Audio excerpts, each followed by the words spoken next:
invitarle a abrir su Biblia en el Evangelio de Marcos capítulo 10.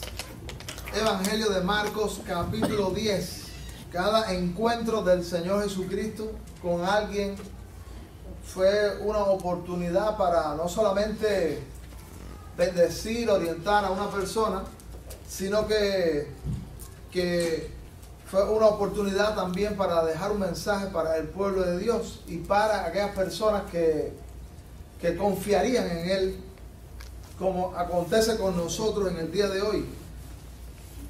Marcos capítulo 10, versículo 17 en adelante, el joven rico. Dice la Biblia: al salir él para seguir su camino, vino uno corriendo e hincando la rodilla delante de él, le preguntó: Maestro bueno, ¿qué haré para heredar la vida eterna? Jesús le dijo: ¿por qué me llamas bueno? Ninguno hay bueno sino solo uno, Dios.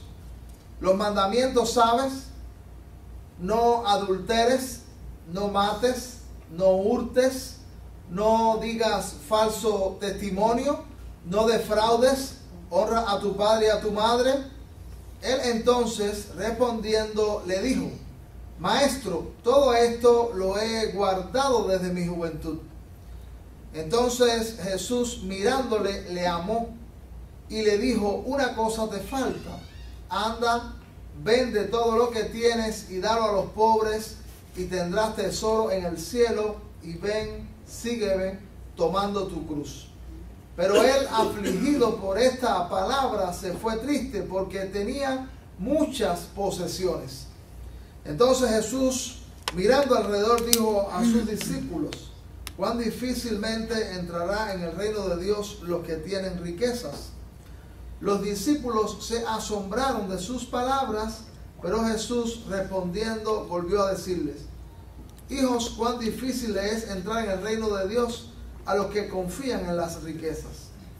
Más fácil es pasar un camello por el ojo de una aguja que entrar un rico en el reino de Dios. Ellos se asombraban aún más, diciendo entre sí: ¿quién pues podrá ser salvo? Entonces Jesús, mirándolos, dijo: para los hombres es imposible, mas para Dios no, porque todas las cosas son posibles para Dios. Amén. Entonces Pedro comenzó a decirle: he aquí, nosotros lo hemos dejado todo y te hemos seguido.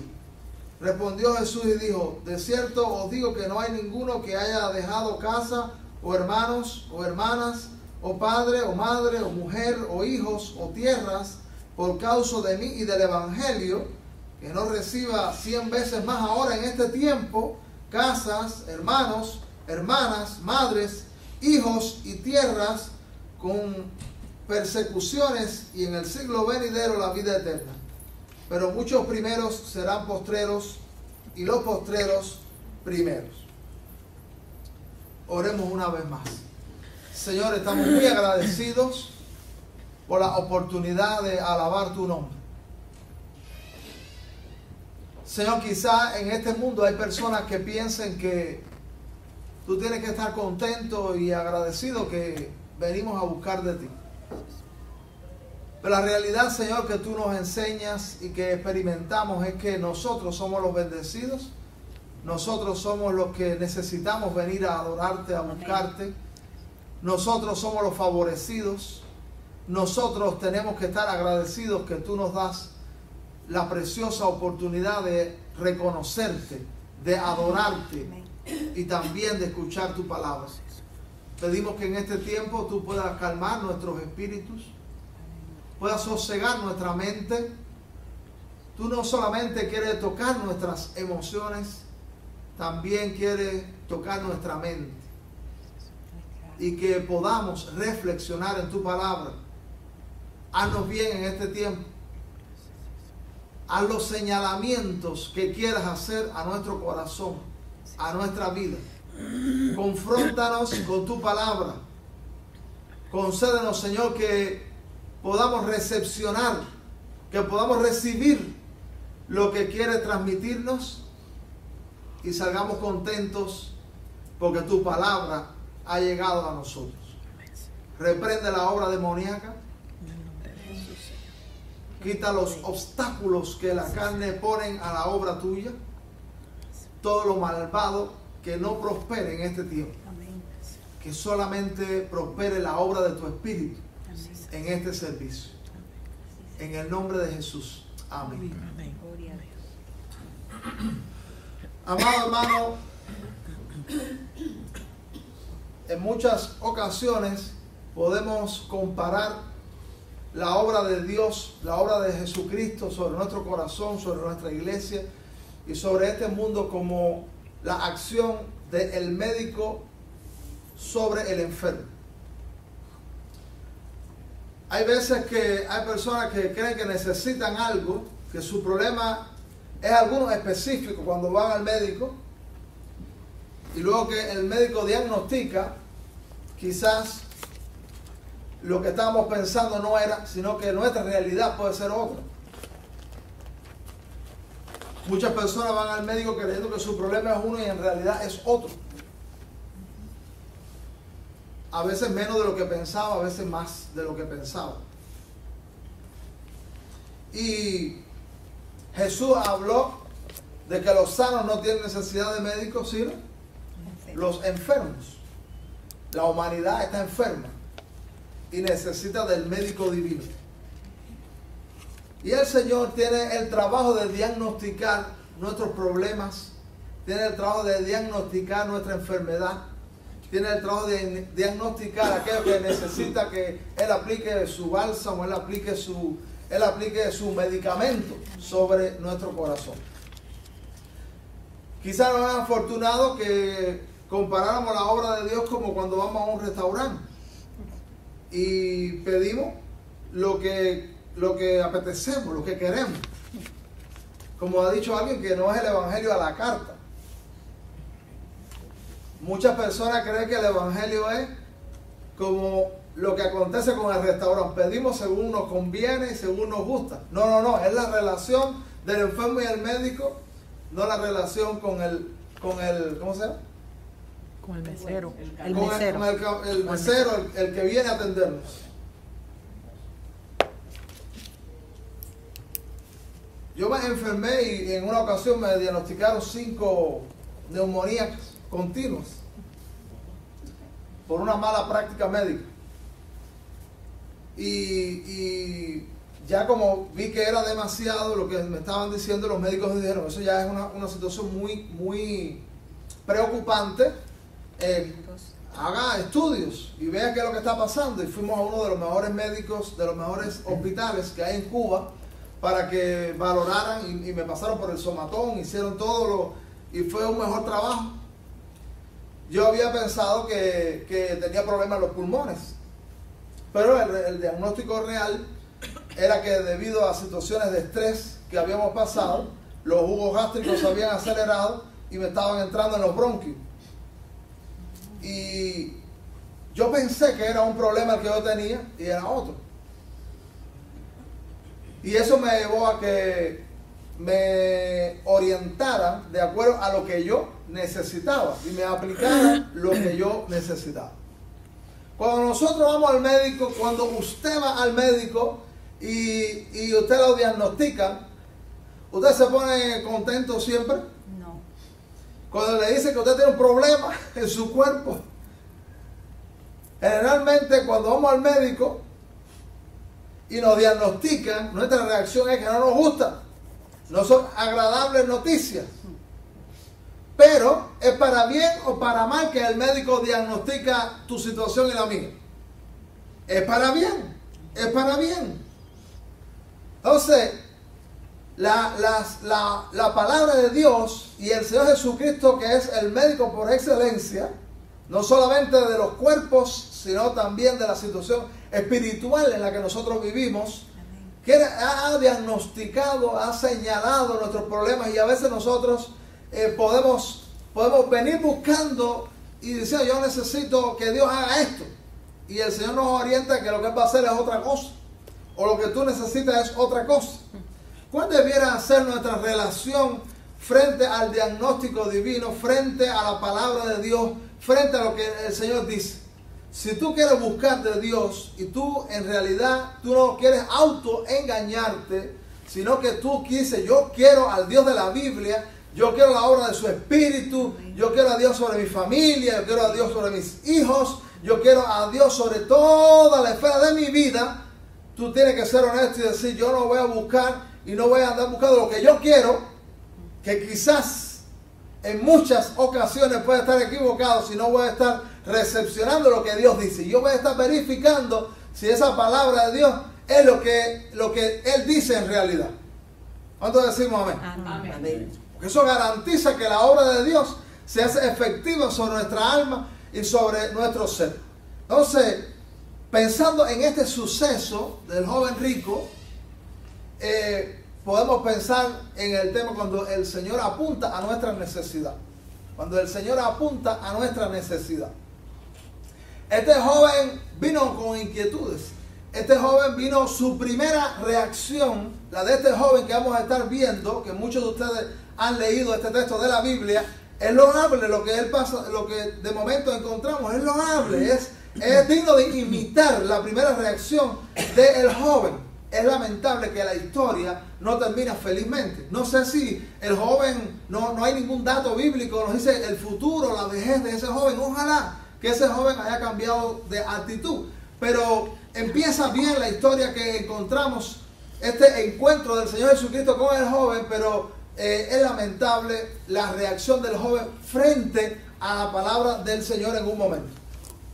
Porque él vino pensando una cosa, el Señor le dice otra, y a él no le gustó lo que el Señor quiso transmitirle y lo que el Señor entendía. Porque acuérdense que Dios ve más allá de nuestras apariencias, Dios ve más allá de lo que hablamos, y Dios no es convencido por nuestros llantos, Dios no es convencido por nuestras actitudes externas, Dios no es convencido por nuestro artistaje, Dios es convencido por nuestra realidad y por nuestra actitud.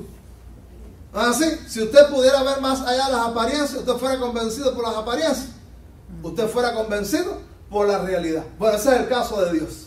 Entonces, cuando Dios ve, y bueno, fuera más lindo todavía que lo que hay afuera se correspondiera con lo que hay adentro.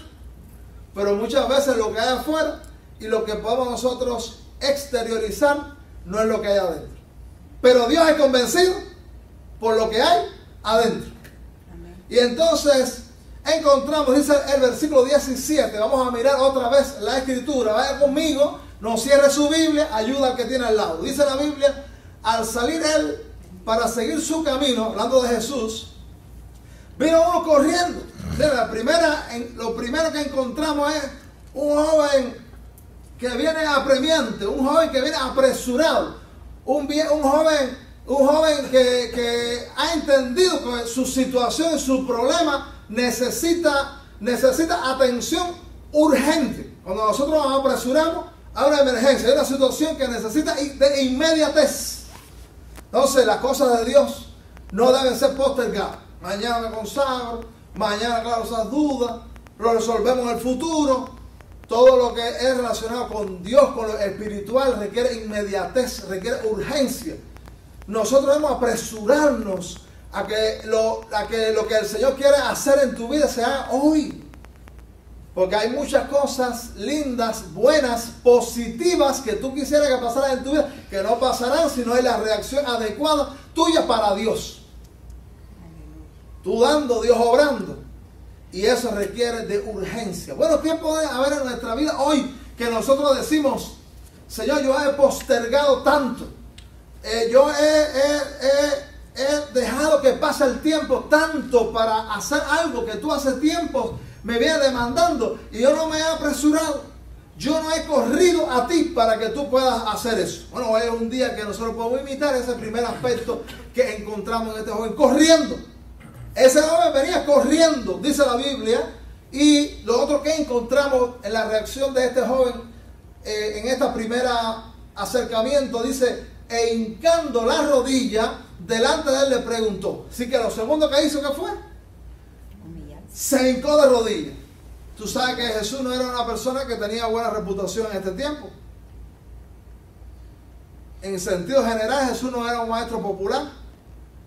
Por las altas esferas, Jesús fue calumniado como un loco, como una persona problemática. Y entonces, una persona rica es una persona de cierto nivel de reputación en la sociedad que se vivía. Y que una persona rica, que tiene suficiente dinero, tenía suficientes dólares para escoger la escuela de los maestros que a él le gustaba, que usted lo encuentre corriendo e hincándose frente al Maestro Jesucristo, es una reacción positiva, es una reacción buena. Algo habrá interpretado él que era positivo en el Señor Jesús.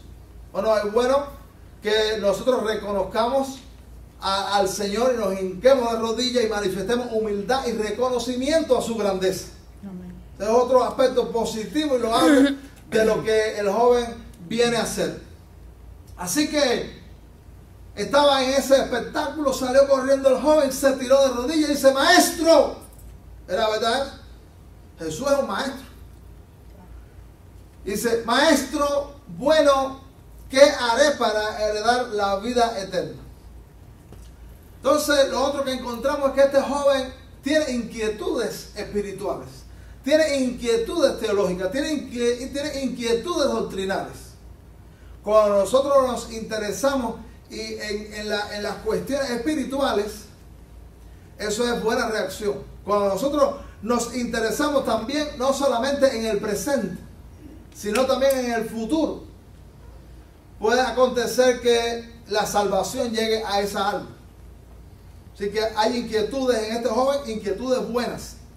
Qué maravilla si en este mundo las personas que están tan enfrascadas en llevar los proyectos terrenales solamente, y que a veces pueden satisfacerse plenamente desde el punto de vista material por lo que tienen, en un momento de lucidez dijeron: déjame interesarme no solamente por lo material y por lo presente, no solamente lo que puede pasar hoy bueno, sino lo que puede pasar mañana, pasado mañana, en el futuro, en la eternidad. Este joven tenía inquietudes espirituales. Nosotros tenemos inquietudes espirituales. Nosotros pensamos en las cosas del Espíritu. Nosotros pensamos en las cosas eternas. Nosotros pensamos en la vida de Dios. Bueno, aquí encontramos un tercer aspecto muy positivo de este joven. Él está pensando en la vida más allá, cuando se termine su riqueza, cuando se termine sus placeres terrenales, cuando se termine la existencia de este mundo terrenal. Él dice: bueno, ¿qué va a pasar? Tengo inquietudes, voy al maestro. Ahora le dice: maestro bueno. Entonces, tú no puedes ir por ahí diciendo a cualquiera maestro honesto, maestro bueno, porque tú no sabes quién es esa persona 100%. Y probablemente a veces el joven tenía una idea de lo que es bueno, de lo que es santo, muy superficial. ¿Qué cosa es lo que es bueno? ¿Qué es una persona buena? ¿Cuándo una persona puede ser calificada como buena? ¿O qué es lo que hace que una persona sea mala? ¿Qué dice la Biblia sobre eso? Una persona buena tiene que ser una persona que no peca, porque el pecado es lo malo. Una persona mala es una persona que peca. ¿Cuál de nosotros en esta mañana puede decir: yo tengo un historial que dice que yo soy una persona buena? No hay ninguno. La Biblia dice que no hay ni uno. Mira, si tú quieres mirarlo, mira como dice Romanos capítulo 3. Si tú quieres mirarlo, un momentico, mira como dice la Biblia. Porque si la Biblia lo dice, tú haces caso. Si no lo dice, no le hagas caso. Dice la Biblia en Romanos capítulo 3, versículo 12. Bueno, vamos a leer a partir del 10. Mira esto que dice: como está escrito, no es justo ni aún uno.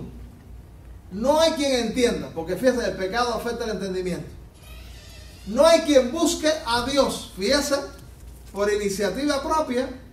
Si tú estás aquí hoy, tú crees, no, eso fue mío. No, Dios trabajó en ti, porque por iniciativa propia no hay quien busque a Dios. Todos se desviaron, aún se hicieron inútiles. No hay, ¿qué dice? Quien haga lo bueno. Quien haga lo bueno. No hay uno. ni siquiera uno. Así que nosotros sabemos claramente que Jesús es bueno. ¿Sí o no? ¿Cómo están de acuerdo con eso? Jesús es bueno, eso no tenemos duda en esta mañana. Jesús es muy bueno, porque y la epístola a los hebreos es muy clara, decir que Jesús es sin pecado. Jesús no pecó, su historial sí es santo, sí es positivo. Ahí no hay ningún tipo de vestigio de maldad en el Señor Jesús. Pero el Señor quiere aclarar al joven, pero si no te vas a equivocar diagnosticando gente por ahí de bueno, cuando en realidad no te confundas diciendo, es bueno, este es bueno, este es bueno. Cuando en realidad no hay ni uno bueno, porque bueno, eso auténtico, positivo, donde no hay rastros de maldad. ¿Qué dice la Biblia? Es Dios, es Dios. Eso es lo que dice aquí. Por eso dice, por eso Jesús en el versículo 8 Jesús le dijo, ¿por qué me llamas bueno? Ninguno hay bueno, sino solo Dios. Jesús es Dios, pero el joven no sabe y él quiere orientar acerca de la situación de los hombres, y que él no vaya diagnosticando por ahí a la gente apresuradamente de que cualquiera es bueno.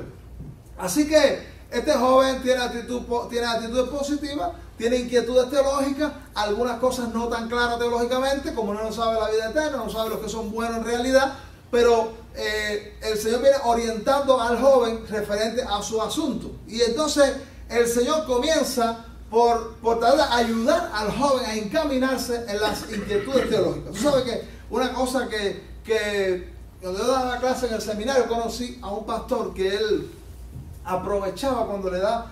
Yo soy un poco perfeccionista en las cosas. Y yo cuando venía a dar mi clase al seminario, yo decía, tengo que dar este contenido porque esto es lo que toca. Y entonces, después aprendí, y viendo a este pastor, que tú sabes cuándo es cuando mejor nosotros asimilamos una enseñanza.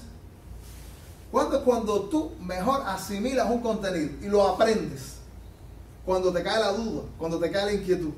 Entonces cuando aparecían las dudas, yo no, eso no es lo que toca ahora, esto es lo que toca ahora. Pero después aprendí que es bueno que cuando la gente pregunta, aprovechemos, porque en ese momento es la mayor sensibilidad, y eso lo experimenté yo. Cuando yo pregunto algo que viene en mi mente, ese es el mejor momento que la explicación yo la voy a asumir totalmente. Así que Jesús dice, aguanta un momentico que mi discipulado yo te voy a enseñar una cosa primero. No. El Señor dice, esta es la mía, así que vamos a explicarte cuál es tu inquietud. Y entonces dice, los mandamientos sabes, dice Jesús, los mandamientos sabes. Mira cómo dice la Biblia, versículo 19, no adulteres, no mates, no hurtes, no digas falso testimonio, no defraudes, honra a tu padre y a tu madre. El Señor menciona algunos mandamientos. De la segunda tabla, algunos mandamientos, los primeros mandamientos están relacionados con Dios, con nuestra obediencia a Dios. La segunda parte de los mandamientos está relacionada con las relaciones al prójimo. Entonces esto tiene que ver con lo del prójimo. No adulteres, entonces dañar a la pareja. No mates, dañar al prójimo también. No hurtes, no coger lo que no es tuyo. Dice después, no digas falso testimonio, no engañar al prójimo. No defraudes, que quizás en los mandamientos no encontramos, en los 10 mandamientos no encontramos un defraude, pero probablemente eso a lo mejor puede ser un resumen de todo el contenido, porque cualquiera que peca en cualquier manera defrauda, ¿sí o no? Nosotros hacemos algo indebido contra nuestro prójimo, contra Dios, defrauda. Y también honra a tu padre y a tu madre. Así que el Señor le hace un señalamiento porque acuérdate también, quiero decirte, pues si tú dices, no, yo soy un perfecto cumplidor de 9 mandamientos. Así que yo debo tener el favor de Dios un 90%. Hay gente que piensa así, no, y yo vengo siendo una persona bastante chévere porque yo tengo 9 de la hoja. Ahora, la epístola a Santiago dice algo. La epístola a Santiago dice algo que quebranta Un mandamiento es un transgresor de toda la ley. ¿Tú sabes por qué? Porque los mandamientos se contienen unos a otros. ¿Cuál es, por ejemplo? Cuando tú robar, tú dices, bueno, eso tiene que ver solamente con el prójimo, eso no tiene que ver con Dios. Sí, pero si tú no solamente robar es coger algo material, sino también la gloria que es de Dios, tú no se la das, tú estás robando. Entonces los mandamientos, cuando usted lo analiza en su sentido más profundo, los mandamientos se contienen unos a otros.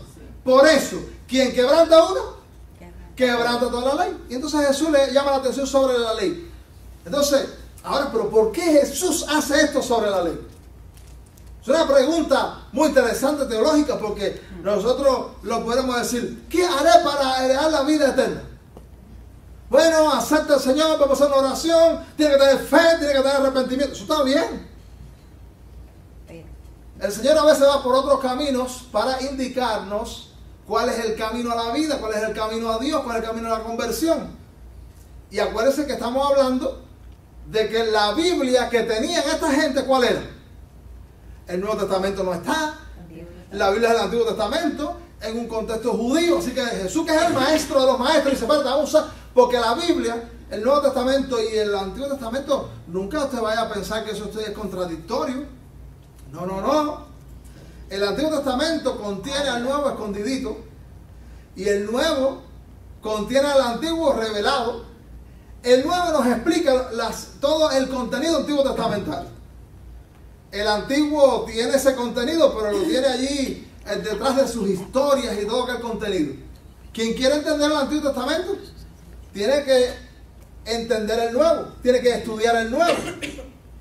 Entonces Jesús dice, hay que explicarle a este joven según la Biblia que él tiene, el Antiguo Testamento. Y dice, los mandamientos. Ahora, estos testimonios, estos mandamientos, ¿son cosas buenas o son cosas malas? ¿Quién diría? Mira, hay gente que no le gusta la ley, por eso están presos algunos. O por eso tuvieron accidentes. Porque si bien es cierto que la ley, el pecado, el hombre hace que la ley sea adulterada, sea desencaminada y haya leyes malignas, la idea de la ley no es del hombre. El Dios de la Biblia es un Dios de ley. Y entonces todo el que quiere zafarse de la ley, quiere zafarse del orden, quiere zafarse de preservar la vida, quiere zafarse de la armonía. Entonces, ir en contra de la ley es ir en contra de lo positivo. Ahora, bueno, mira, hay un pasaje muy lindo. ¿Tú sabes cuál es el capítulo más largo de la Biblia? Salmo 119. El Salmo 119. Salmo 119. Ese es un salmo, de una manera especial, el salmista David trata con el tema de la ley. Y hay un pasaje muy lindo. Mira, quiero leer el Salmo 119, versículo 97. Mira cómo dice la Biblia. Salmo 119, versículo 97. Mira lo que dijo el salmista. 119, 97. Dice el salmista: oh, cuánto amo yo tu ley. Amén. Todo el día es ella mi meditación. El salmista amaba la ley. Un cristiano debe amar la ley de Dios. Un cristiano debe meditar en la ley de Dios, debe apreciar la ley de Dios. El salmista dice en este salmo que mejor es la ley de Dios que oro. Es una versión popular, contemporánea, actualizada, diríamos, mejor es la Biblia que los dólares. Mira eso está importante. Entonces, nosotros debemos amar la ley de Dios. Y entonces él dice, tú eres un guardador de los mandamientos. Hay personas también que entienden la ley de Dios en un sentido muy superficial y solamente externo. La ley tiene un sentido externo, escúchame bien esto, tiene un sentido externo, pero tiene un sentido muy profundo, que es el espíritu de la ley. Si nosotros pensáramos ahora mismo en un homicida, ¿qué pensamos y qué nos viene a la mente cuando hablamos de un homicida? Cuando aquí la Biblia dice no mates. Quebrantó la ley. Sí, pero ¿qué se hizo físicamente? Asesinó a una persona. Una persona muerta. Físicamente. Ese es el sentido superficial. Y el joven dice, no, espérate un momentico, Señor Jesús, ¿tú sabes quién es el que tú tienes delante? No mates, no hurtes, no, yo soy un campeón. Nada de eso, yo soy un cumplidor. Yo soy un hombre de una alta moral. Pero tú sabes, si tú lees la primera epístola del apóstol Juan, que te dije que el Nuevo Testamento es la interpretación del Antiguo, dice la Biblia que el que no ama a su hermano Es homicidio. es homicida. Porque la ley tiene un sentido mucho más profundo que se traslada no a los actos externos, sino más allá, para entender qué es la intención, las motivaciones, los deseos. Entonces, aquella persona que no tiene sentimientos sanos respecto a otra persona, dice la Biblia, es homicida. ¿Qué usted cree? ¿Cuántos somos homicidas ahora mismo? Yo. Levanta la mano todo el mundo. Sí, es cierto. Porque hemos tenido, ¿verdad? Hay gente que usted dice, lo cogerá por el cuello y lo triturará. Tiene la intención. Exactamente, ahí donde está mencionado otro texto. La intención. Así que fíjense cuál es el sentido más profundo de la ley. Entonces Jesús le dice, ¿qué debemos hacer para le dar la vida eterna? Vamos a recordarlo. Y entonces Jesús le dice, no mates, no hurtes, no digas falso testimonio, no defraudes, honra a tu padre y a tu madre. Entonces dice el joven que tiene problemas teológicos, que no entiende la escritura, que necesita ser esclarecido, que necesita ser encaminado en la vida de Dios. Dice entonces, él entonces respondió y le dijo, versículo 20, Maestro, todo esto lo he guardado en mi juventud. Él pensó, a lo mejor tengo la vida eterna y ni lo sé.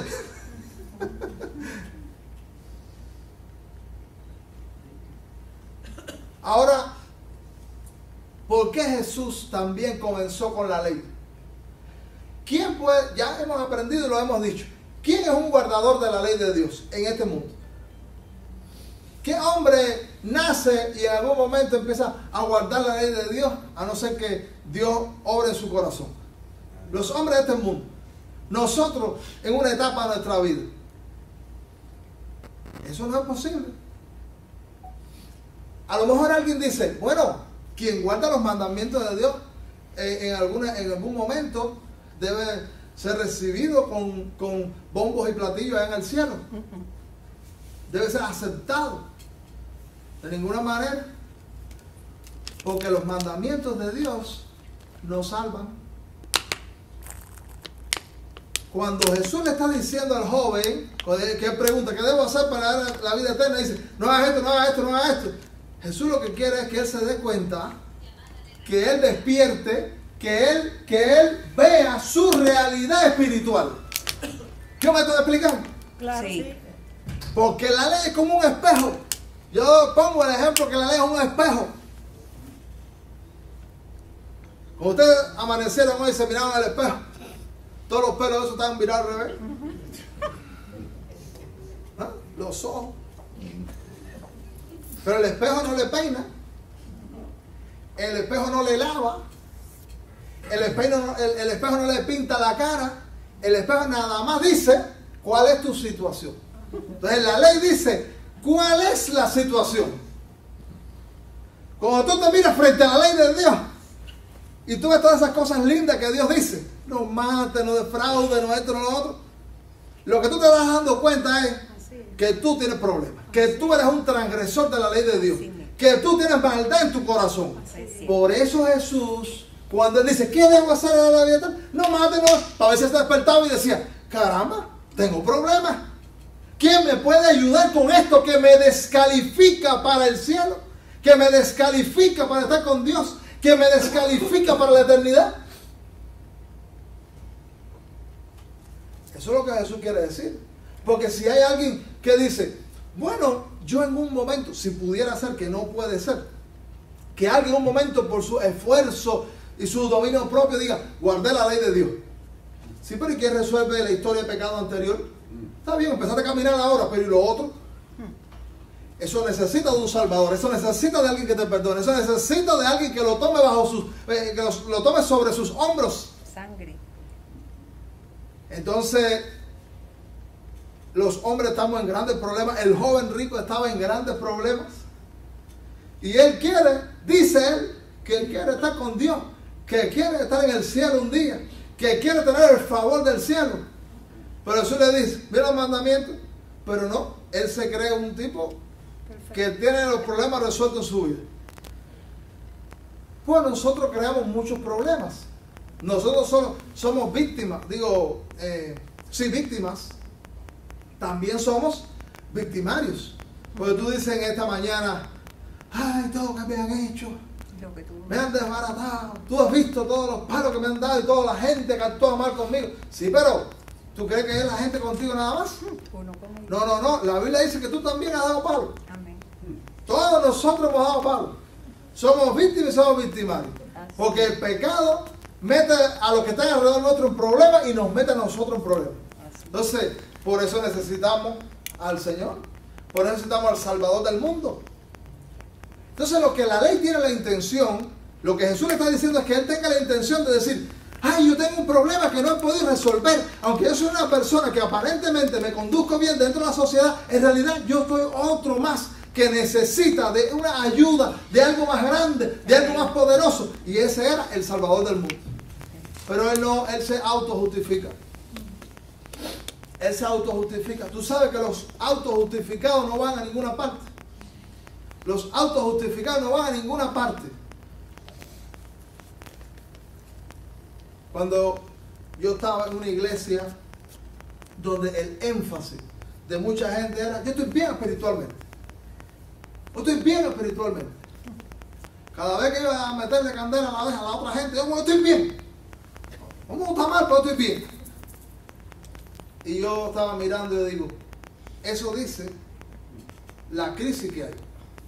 Porque el día que nosotros estamos bien, nunca te sientes satisfecho. Porque mientras más tú te acercas a Dios y mientras más tú caminas en el camino del bien, tú te das más cuenta que de tu problema. Y nunca te satisfaces. Y nunca dices, estoy completo, me falta más. Estar bien espiritualmente es darse cuenta siempre que falta más. Es decir, yo estoy entero. Habla de la crisis. El joven estaba diciendo, yo estoy completo. Entonces, hay un pasaje de la Biblia en Romanos capítulo 3, versículo 20. Porque tú dices, ¿cómo? Yo pensaba que la ley me llevaba al cielo. Mira lo que dice Romanos capítulo 3, versículo 20.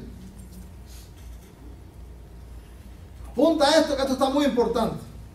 Romanos 3, 20 dice, ya que por las obras de la ley, mira cómo dice, ya que por las obras de la ley ningún ser humano será justificado delante de él.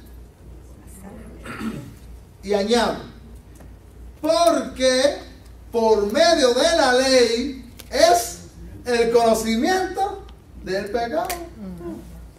Porque por medio del espejo es que te das cuenta lo desaliñado que estás. Entonces, la ley de Dios es un instrumento antiguo testamentario para decirle a los hombres, ustedes están mal conmigo. Ustedes están desobedientes. Ustedes tienen problemas. Solo que el Señor Jesús le quiere hacer ver al joven.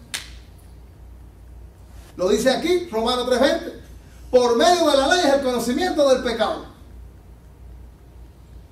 Pero también la ley, como el espejo te lleva al agua, te lleva a la pintura que te pones en la cara, te lleva al peine, la ley te lleva al Salvador. Porque tú dices, necesito una ayuda. Pero vivimos en un mundo de autojustificación. Entonces, usted puede ir y decirle a la gente que necesita de Dios.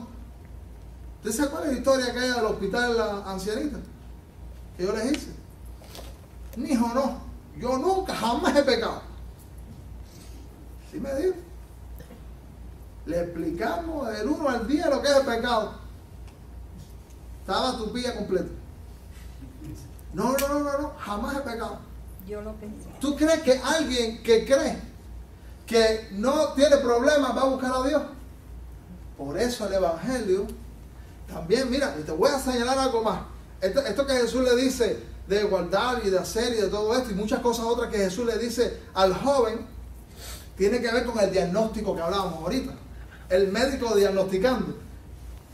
Y entonces, cuando le dice el diagnóstico, no le gusta. Dice, no tengo ese problema. Y por eso cuando hay muchas iglesias que solamente quieren alegrar a la gente, cuando Dios quiere contristarlo, hay problema. Por eso Jesús dijo, bienaventurados los que lloran. Hay gozo, hay bendición, hay satisfacción en el Evangelio, pero para eso primero hay que estar convertido. Y en el camino del Evangelio no se comienza riendo, se comienza llorando. Entonces, la iglesia y los pastores que están interesados en que la gente entre en la pachanguita, están fuera del camino de Dios. Ellos tienen primero que señalar el camino que entristece, que hace que la conciencia se carga, que hace que el corazón se entristezca, que usted sienta un peso sobre su alma y sobre su corazón, porque es la única manera que vamos a decir, necesito a Jesucristo, necesito a Salvador, quiero abrazarlo, ¿dónde está? Amén. Después sin duda hay un gran gozo. Es un mandamiento estar gozoso, lo hemos estudiado. Pero lo primero que nosotros tenemos que señalarle a la gente es el problema. No hay nadie que vaya al hospital y dice, y está lleno de tumores y dice, no, usted no tiene ningún problema. Tranquilo, vete. Ese es el médico, eso es un impostor. Y ese no va a resolver nada en la vida de esa persona, ese lo va a mandar a morir. Pero el Señor quiere que nosotros tengamos vida y vida en abundancia. Amén. Y todo lo que daña tu alma, todo lo que daña tu vida, todo lo que destruye tu familia, todo lo que destruye tus hijos, todo lo que hace que usted sea un insatisfecho para siempre, Dios quiere señalártelo y quiere eliminarlo de tu vida como el médico. Pero este se justificó. Si tú, cuando eres señalado por la palabra de Dios y usted se da cuenta en lo más íntimo y dice, yo tengo ese problema. Dice, no, porque yo sí estoy congregando, pero yo estoy buscando a Dios, porque yo sí es verdad que, mira, deja esa bobería y dice, Señor, necesito de ti. Amén. Sí he fallado, sí tengo situaciones en mi vida. Yo como pastor lo tengo que hacer, tú lo tienes que hacer, todo lo tiene que hacer el que se quiere encontrar con Dios. La maldad es un obstáculo para que Dios obre. La gente le gusta los milagros. A mí me gustan los milagros, me encantan los milagros. El poder de la oración, la manifestación de Dios en todos los sentidos. Pero para que haya una manifestación genuina del poder de Dios, no podemos ser payasos. Tiene que ser auténtico. Tiene que ser hijo de Dios. ¿Cuántos saben eso? Amén. Entonces dice la Biblia, versículo 21, mira cómo dice, mira cómo sigue lo que el Señor está dialogando con este joven. Entonces Jesús mirándole, le amó. Se me ocurre leer un comentario bíblico. Dice, eso nos metió un problema, eso que Jesús hizo ahí, porque resulta que el joven se autojustifica. Jesús le dice, guarda los mandamientos, y en vez de darse cuenta que él es un transgresor de los mandamientos, para que abrace al Salvador, lo que dice es, no, cuidado conmigo. Que yo soy un ejemplo, yo tengo una perfección. Yo, todo eso desde mi juventud. Y mira que los jóvenes hacen arbitrariedad. Pero él dice, no. De mi juventud todo eso lo tengo resuelto. Y entonces dice la Biblia que Jesús lo miró y le amó. Ese comentarista bíblico, eso no confunde. Jesús lo miró y le amó. Pareciera que Jesús se alegró. No, bueno, está. Bueno, a lo mejor, hermano, esa mirada de Jesús es una mirada de compasión. A veces nosotros vemos a la gente confundida y nos molestamos. Pero Jesús ve a joven tan desorientado y le ama y tiene compasión de él. Óyeme, qué lindo es Dios y qué paciencia tiene el Señor con la gente desorientada. Yo de vez en cuando oro y Señor, ayúdame. Yo necesito la paciencia tuya. Tú necesitas la paciencia de Dios. Porque yo antes quería llevar a la gente al Evangelio por el cuello. Por el cuello. Y para la iglesia hay que buscar de Dios. hay que leer la Biblia por el cuello, por los pelos. Hasta con mi mamá lo dice. Hay que buscar de Dios. Oye, pero que es Dios más autoritario el tuyo. Pero el Señor trabaja persuadiéndonos, convenciéndonos. Jesús le ama al equivocado. Jesús lo mira con compasión. Oye, qué Padre Celestial más lindo y qué Dios más lindo el que tenemos en la Biblia. Amén. Que tiene una paciencia, hermano. Porque yo tengo equivocaciones. Yo estoy seguro que yo tengo muchas equivocaciones en mi vida y el Señor está siendo muy paciente conmigo. Y no vaya a creer que tú tampoco. Tú también tienes un montón de situaciones. Y el Señor, como miró a aquel joven en el siglo I, te mira, me mira y me ama a pesar de mis desorientaciones, a pesar de mis equivocaciones, a pesar de mi autojustificación, a pesar de yo no reconocer mi situación que necesita más de Dios. El Señor me mira y me ama. Gloria a Dios por eso. Gloria a Dios. La experiencia de tener hijos es una experiencia también que nos ayuda a saber los tratos de Dios. A veces los hijos míos me sacan de paso. ¿A ustedes no los han sacado de paso? Y entonces yo pienso, yo soy hijo de Dios, yo doy dolores de cabeza más grandes a Dios que lo que los chiquitos míos me dan a mí. ¿Y cómo tenemos que aprender del Señor a estos tratos? Y yo tengo que aprender de los tratos del Señor para ustedes. Usted tiene que aprender de los tratos del Señor para su familia, para su gente, para los que están en el trabajo, para los que están en el vecindario. Para todo. Que a pesar de eso, usted lo mire y le ame. Aunque usted diga, está más perdido que un cangrejo visco. Pero usted dice, le amo. Y el Señor sigue trabajando con esa alma. Y sigue tratando de encaminarle. Amén.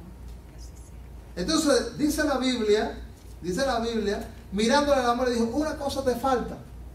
Dice Jesús, anda, vende todo lo que tienes y dalo a los pobres y tendrás tesoro en el cielo.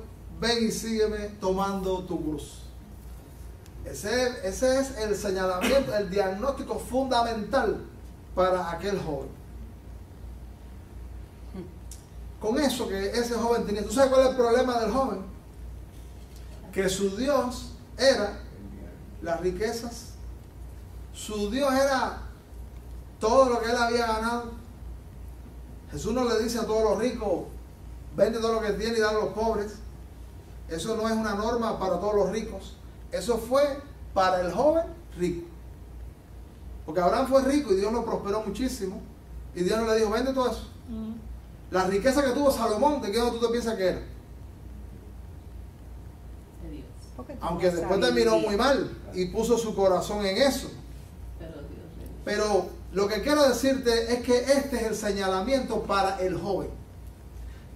Y dijimos al final, dijimos al principio que el Señor señala nuestra necesidad. El Señor apunta a lo que tú necesitas, a lo que yo necesito. Y el Señor está apuntando al joven en lo que él necesita. El Señor apunta a tu necesidad. Apunta a mi necesidad. Y entonces, ¿cómo vamos a reaccionar nosotros? ¿No? A veces nosotros avanzamos con el Señor un tramo y después decimos, eso sí que no, Señor. Entonces, no, eso más o menos, pero eso sí que no. Entonces, cuando decimos así, eso sí que no, perdemos la oportunidad de que Dios haga el trabajo en nuestra vida. Entonces, el Señor dice, una cosa te falta, porque el Evangelio no es buenas obras más Cristo. El Evangelio es solo Cristo. La salvación es solo Cristo. Pero una cosa te falta, porque con tú entender esto, que yo te estoy enseñando, tú comprendes el Salvador y pones tu fe en Él. La salvación y lo que Dios quiere hacer contigo no es todo lo que tú tienes más algo más. Es solo Cristo. Pero con una sola cosa que tú comprendes de esto, y tú abrazas a Cristo, es suficiente. No es que tú dices, yo me porto y hago unas cuantas cosas bien, así que a lo mejor me falta algo más. No, no, no, no, no. El evangelio y la salvación es solo Jesús. Por eso Jesús dijo en la cruz, consumado es. O sea, está hecho aquí todo. Y en la epístola de los Colosenses dice que en Cristo estamos completos. En el sentido que con Jesucristo la salvación y lo que Dios quiere hacer en un alma es suficiente. Con Cristo Él es el medicamento, Él lo tiene todo. No necesitas añadidura, no necesitas algunos méritos que tú te ganas, no necesitas algún dinero que tú das, no necesitas algunos esfuerzos que tú haces, no es algunas buenas obras que tú haces. No, no, no, es solo Cristo. Cuando tú abrazas al Salvador del mundo, hay salvación suficiente para tu alma y hay triunfo sobre aquello que te destruye. Entonces dice la Biblia, vende lo que tiene, dalo a los pobres. El problema, una de las razones y lo que Jesús va a señalar más adelante es que hay cosas que obstaculizan que el evangelio sea recepcionado. Y Jesús viene señalando el problema del rico, que era, dijimos que él tenía un Dios. ¿Cuál era ese Dios? El dinero. El dinero. Y nosotros podemos erigir diferentes dioses sobre nuestra vida, diferentes. Tú puedes pensar, bueno, ¿qué es lo que yo tengo? Que eso sí es verdad que no me lo toco. Esas son cosas que sustituyen a Dios, sustituyen la bendición de Dios, sustituyen el favor de Dios sobre todo. Si yo dijera, voy a poner a mis hijos en el altar, sí, pero tú sabes dónde vienen mis hijos. ¿Y quién me los dio? Dios. No, mi pareja la pongo al altar. Sí, pero ¿quién tú te crees que trajo la pareja? El trabajo lo pongo al altar. Pero ¿cómo tú te crees que vienen los trabajos? La provisión completa que nosotros tenemos es Dios. Y todo tiene que estar bajo Él. Y Él tiene que estar en la cúspide, en lo más alto, para que todo eso se encamine, prospere y llegue a feliz término. Amén. Porque Él es la fuente. No hay nada que tú tengas que decir, no, esto sí lo tengo que tener primero, porque esto no tiene que ver con Dios, ni esto me lo dio Él. No hay nada que tú tengas en esta hora, lo reconozca, no lo reconozca, lo sepa, no lo sepa, te parezca, no te parezca. Dice la Biblia, toda buena dádiva y todo don perfecto desciende de lo alto, del Padre de las luces. Amén. Entonces, ¿quién tiene que estar en el pináculo? Dios. Para que todo eso sea bendecido y sea abundantemente prosperado. Esto es lo que Dios quiere para tu alma y para tu vida. En Timoteo hay un pasaje muy lindo acerca de la riqueza. Mira lo que dice la Biblia en la primera epístola a Timoteo. Hablando de la riqueza y hablando de los obstáculos que constituyen la riqueza. En 1 Timoteo, capítulo 6, quiero que usted ponga atención. Tú estás mirando, quiero que tú pongas tu atención a algunas cosas que el Señor quiere decirnos en este pasaje. 1 Timoteo, capítulo 6, dice la Biblia.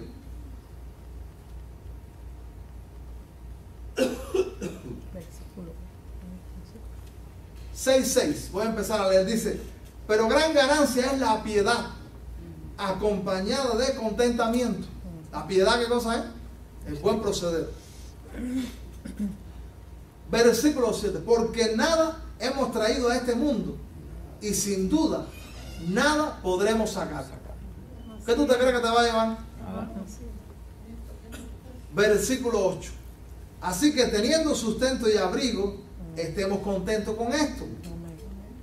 Porque los que quieren enriquecerse caen en tentación y lazo, y en muchas codicias necias y dañosas que hunden. Mira lo que hacen, lo hunden a los hombres en destrucción y perdición. Hay gente que fueron muy buenos, mira, están abajo cuando estuvieron, pero arriba se hundieron.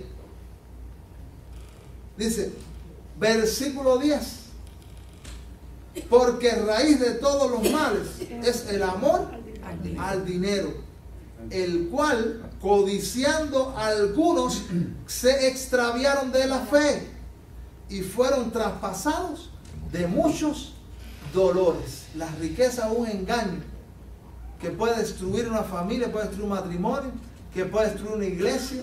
Un alma. Sigue diciendo la palabra de Dios en el versículo 17. A los ricos de este siglo manda que no sean altivos, ni pongan la esperanza en las riquezas, las cuales son inciertas, sino en el Dios vivo. Amén. Que nos da de todas las cosas en abundancia para que las disfrutemos, Amén.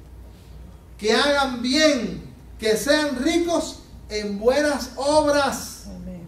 Porque, mira lo que viene diciendo ahora, cuando nosotros somos muy bendecidos materialmente, teniendo a Dios, que viene de Dios, porque a veces hay muchas cosas materiales que llegan y no llegan de Dios. No. Porque la palabra bendición quiere decir en la Biblia el favor de Dios. Hay cosas que nosotros podemos decir, esto es una bendición que no constituye, no está favorecida, no está respaldada. Y llegaron a través de caminos que no son de Dios. Entonces, pero cuando tiene la confianza en el Dios vivo, como dice el texto bíblico, cuando usted tiene la confianza en el Dios vivo y llegan cosas, porque Dios prospera sin duda, y Dios nos bendice con cosas materiales, pero Dios es su Dios todavía. ¿Qué usted hace? Mira como dice la Biblia aquí en este versículo 18, versículo 19. No, a ver, espérate un momentito. Versículo 18, que hagan bien, que sean ricos en buenas obras, dadivosos y ¿qué? Generoso. Y generosos. Yo no sé de otras nacionalidades, pero tú sabes lo que camina con los codos. ¿Se entiende eso en nicaragüense? Nada más para ellos. ¿Sí? En Honduras. Entonces, Nada más para ellos. pero cuando tú tienes a Dios, tú dices, hay una persona necesitada, hay alguien que necesita de mí, porque dice la Biblia que más bienaventurado es recibir. Más bienaventurado es hay que recibir. Por eso en el pueblo de Dios tiene que haber generosidad, tiene que haber un pueblo dadivoso. Pero eso solo pasa cuando Dios está encima. Amén. Y entonces, terminando este suceso de Jesús con este joven rico, Marcos capítulo 10, versículo 22. Cuando recibe la palabra de Dios, hay muchísima gente que recibe la auténtica palabra de Dios y le entra una tristeza y se alejan de Dios, de la iglesia, de los hermanos, porque no le cuadra lo que Dios dice. Yo quiero decirte algo, todo lo que Dios te diga es para alzarte, es para bendecirte, es para que llegue a haber grande gozo en tu alma. Amén. No te alejes de la palabra que Dios da. Y aunque tú no la entiendas, aunque tú no asimiles todo, yo te digo, abrázala. Nunca te alejes de la palabra auténtica de Dios, porque esa palabra es para sacarte adelante y traer triunfos. Amén. Pero tú sabes qué hizo el joven. Dice la Biblia, míralo como dice, versículo 22. Pero él, afligido por esta palabra, eso me anima a mí, porque a veces el Señor quiere que nosotros enseñemos el consejo completo, como dijo el apóstol Pablo. No he rehusado dar todo el consejo de Dios. Dios quiere que yo transmita la palabra de Dios y que tú también transmitas la palabra de Dios íntegramente. No es esta parte que a la gente le gusta. No, la que no le gusta también tiene que decirlo. Porque es la sanidad. Y entonces a mí me anima y digo, Señor, cuando yo he transmitido la palabra de Dios a alguien que amo y que lo digo porque yo quiero verlo bien y no la recibe, digo, bueno, no fue a mí solo, a Jesús también. Dice aquí, en este versículo, afligido por esta palabra, se fue triste. Se fue triste porque tenía muchas posesiones. Este hombre poseía muchas posesiones y las posesiones le poseían a él. Tú tienes que tratar de poseer, pero que ellos no te posean a ti. Este hombre, las posesiones eran unas garras sobre su alma, eran unas garras sobre su espíritu, eran unas garras sobre su mente. lo apresaban las muchas posesiones que había tenido. Y él se fue triste. ¿Cómo vamos a reaccionar nosotros frente a la palabra de Dios? Vamos, aunque sea una palabra que sí que es difícil a veces, nosotros vamos a salir, no, yo no quiero saber más de Jesús, me alejo de Jesús. Nosotros vamos a decir, es difícil lo que me transmitió el médico, pero me tomo el medicamento, hago el tratamiento, me pongo en sintonía con Dios, agrado a Dios. Y entonces ese fue el señalamiento para que el joven dijo, a todos los ricos de Dios, hay ricos que tienen a Dios en primer lugar. Y qué bueno, hace falta mucha gente rica que bendiga la causa del evangelio, ¿no es así? Amén.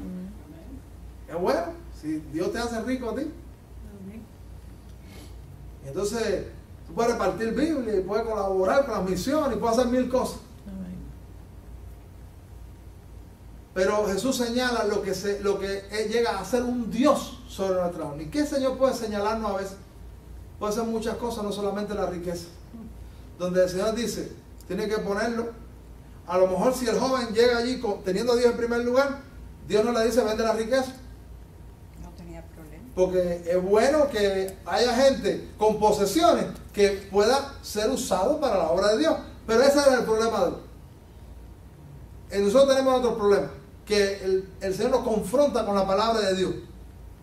Entonces Jesús, mirando alrededor, dijo a sus discípulos, cuán difícilmente traen el reino de Dios los que tienen riqueza.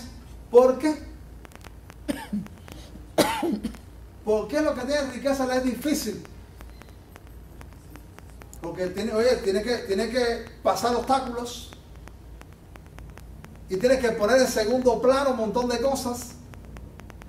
Pedro le dijo al Señor después, Señor, salió Pedro, ¿te acuerdas? Pedro siempre estaba metido en todos los diálogos. Señor, ¿y nosotros que lo hemos dejado todo? Dice un padre de la iglesia llamado Crisóstomo que dice que él pensando en lo que dijo Pedro al Señor, míralo aquí como dice la Biblia. A ver, ¿dónde está? Bueno, ahorita lo vemos. Dice ese padre de la iglesia llamado Crisóstomo, bueno, ¿y cuál es el todo de Pedro? ¿Cuál es el todo? La red, el barquito, el oficio. Pedro tuvo que dejar muy poco. Entonces, Pedro, eso es. Hay alguna gente que no tiene nada. No hay nada que perder, así que me entrego al Salvador. Pero, cuando hay muchos que se interponen ustedes en Dios, por eso Jesús dice, cuán difícil. No que no pueda hacer, porque hay ricos, dije, que son cristianos, que aman al Señor, pero estos sin duda son grandes obstáculos que tiene que cruzar una persona. Hay artistas que dijeron, me entrego a Dios, y dieron testimonio público y no volvieron al mundo. Perdieron la fama, ya no tenían tanto dinero, ya la gente no los reconocía tanto, se hicieron impopulares y dijeron, voy para atrás. Egipto. Por eso Jesús dice que es difícil. Los discípulos se asombraron en sus palabras, pero Jesús respondiendo volvió a decirle, hijos, cuán difícil es entrar en el reino de Dios los que confían en las riquezas. Porque es cuando dije que la riqueza se convierte en su Dios. Cuando no tenemos nada, estamos obligados. Algunas veces yo me he visto obligado a orar. Yo soy bueno, ni tengo... No. Que Dios me empuja a través de las circunstancias y tengo que doblar rodillas y tengo que buscar a Dios y hay que ayunar y orar y Dios mío, provee a esto y a lo otro. No es así, a ti también te pasa. Pero cuando tú tienes las cosas y tienes a la mano cómo solucionar, dices, eso voy yo. Voy a resolver, voy a tocar la puerta, voy a hacer. Yo lo tengo de por sí. A veces nuestra situación nos obliga a confiar en Dios.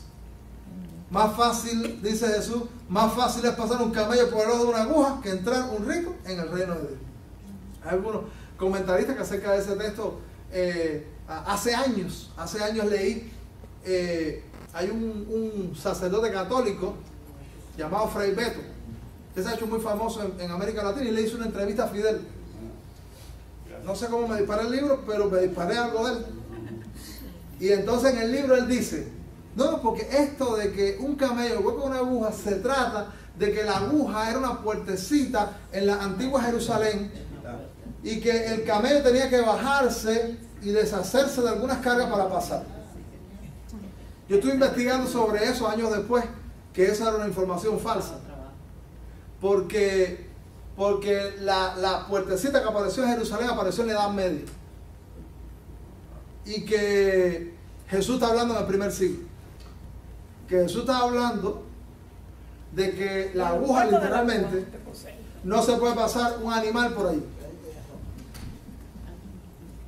No se puede. Entonces, dice la Biblia, ellos asombraron más diciendo entre sí, ¿qué pues haremos para, dice, ¿cómo dice? ¿Quién pues podrá ser salvo? ¿Quién pues podrá ser salvo? ¿Tú sabes quién es el único que puede ser salvo? El que pone su fe en Jesucristo como el único Dios y Salvador. Amén. Ese texto está lindo. Nosotros como el joven tenemos que correr a Jesús. Qué bueno si tenemos inquietudes teológicas en este día. Y tenemos preocupación acerca de nuestra alma y de nuestra vida. Si tu mente nunca piensa en las cosas de Dios, hay problema. Si tú nunca tienes inquietudes como aquel joven, hay problema. Qué bueno si de vez en cuando tú te caes peso en tu conciencia y estás preocupado por las cosas de Dios, tienes preguntas de la palabra de Dios y tienes inquietud, apresúrate a hacer las cosas de Dios. Apresúrate a buscar a Jesús como el joven. No hagamos la segunda parte de él, que él se autojustifica. No te autojustifiques. Dice, Señor, he fallado, me he equivocado, me falta. Porque esa es la manera más fácil que Dios puede obrar en tu vida. Si alguien cree que no tiene problema en su vida, no necesita un Salvador. Pero el Evangelio es para los que saben que están necesitados. La obra de Cristo es para los que saben que necesitan ayuda. Entonces los que se autojustifican no tienen nada, no agarran nada de esto. Entonces le conviene a nosotros decir eso. Y amado hermano, no te entristezcas ni te alejes de la palabra de Dios. Verifíquela si es de Dios. Verifícala si es fiel a lo que el Señor Jesucristo te transmite. Y si te transmite, abrázalo.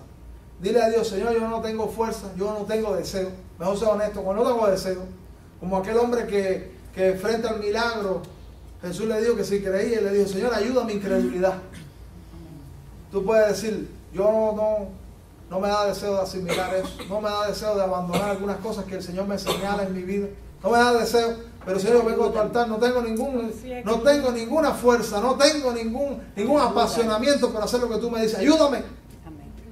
Pues si tú sabes que Dios es bueno, que Dios es lo que te conviene, que el favor del cielo todopoderoso conviene a tu alma, no te alejes entristecido de la palabra de Dios, abrázala, porque algo Dios va a hacer bueno y lindo. Amén. Donde único hay seguridad en este mundo es en las manos de Dios. Amén. Todo lo que tenemos de un día para otro cambia. Pero si usted está en las manos de Dios, Así es. Jesucristo Dios, en las manos de mi mano nadie lo puede arrebatar. Amén. Vamos a inclinar nuestro rostro en esta mañana. Si alguien quiere ponerse en pie porque dice yo necesito una oración por algo que sea que el Señor te tocó en el mensaje, o sea algún asunto que tú tienes, que tú dices yo necesito la obra de Dios en mi alma, yo necesito sintonizar con Dios, yo necesito no alejarme de la palabra de Dios cuando me gusta, cuando son promesas y cuando son reprensiones. Yo no quiero alejarme de esa palabra. Yo quiero abrazar a Jesús con todo lo que Él ha dicho. Entonces, que quiera, vamos a hacer una oración. Acuérdate que esto es un asunto no conmigo, esto es un asunto tuyo con Dios. Es un asunto con el más grande. Tómatelo muy en serio y abraza la palabra de Dios. Piensa en esta mañana cuál será el asunto que Jesús me señala. Tú dices, yo estoy pasmado, yo no tengo dinero, pero hay otras cosas que yo tengo problemas. Y el Señor Jesús señaló al joven y me señala a mí hoy con mi problema, con aquello que sustituye a Dios, con aquello que yo he priorizado. Ora por un minuto, yo quiero orar por ti también. Habla con Dios ahí en lo privado.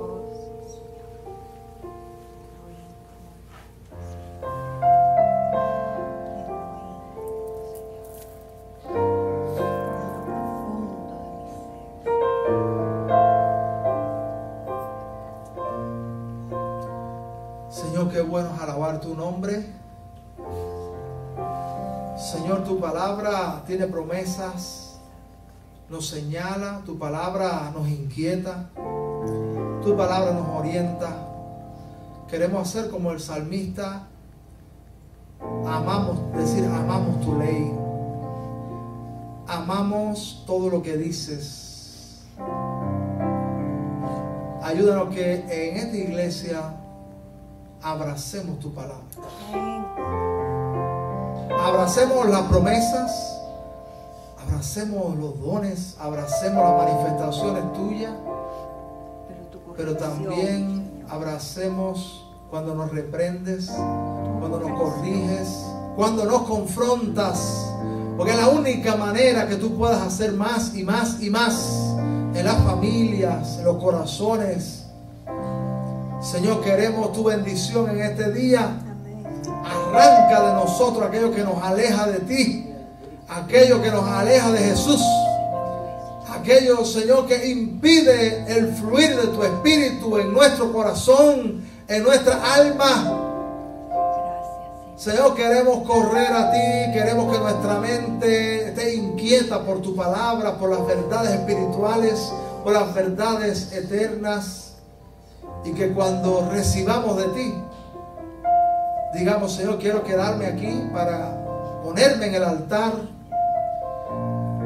y tú me consumas con tu fuego santo y tú me recibas como olor fragante y pueda recibir todo el bien que quieres hacer. Señor, solo tú conoces a cada persona que viene aquí porque sabe que te necesita. Señor, yo te pido que tú obres en las familias, tú obres en los trabajos de la gente, obra en las enfermedades sanándolas, obra cambiando circunstancias adversas que debilitan, que hace que la gente decaiga, que hace que mucha gente se aleje de ti. Se desanime. Señor, opera de tus maravillas sobre nosotros, sobre nosotros. Agiganta esta iglesia, fortalece esta iglesia, llena esta iglesia de tu Espíritu Santo, de tu presencia. Glorifícate grandemente. Gracias por escucharnos. Lo pedimos en el nombre del Señor Jesús. Amén y amén.